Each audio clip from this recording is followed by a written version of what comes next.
सुनिला भौजाई और जहिया चाहब लेवे हमहू बटाई।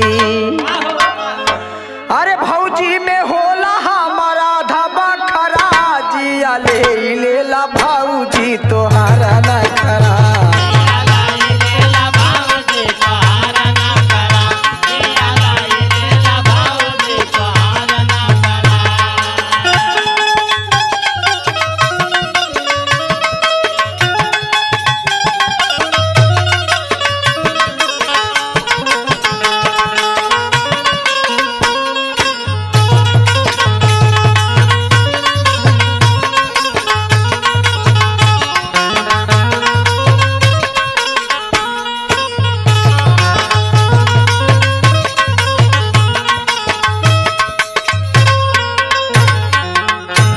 हरे झलकौआ साड़ी पेली मारा तारू एक्शन रोजेनु बदलेलू फैशन पे फैशन।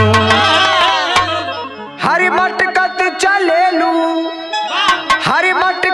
चलेलू दे के आँखी का जरा जिया ले लेला भौजी तोहारा न खरा।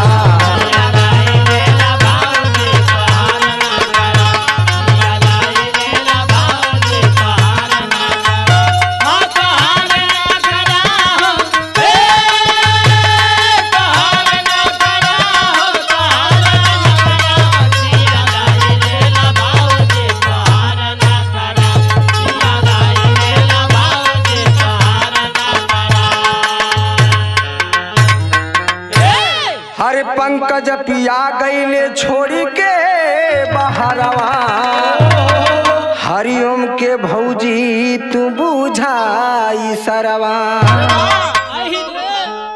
हरे वीरेंद्र से मेला कई के लूटाला हरा जिया ले लेला भौजी तोहारा न खरा।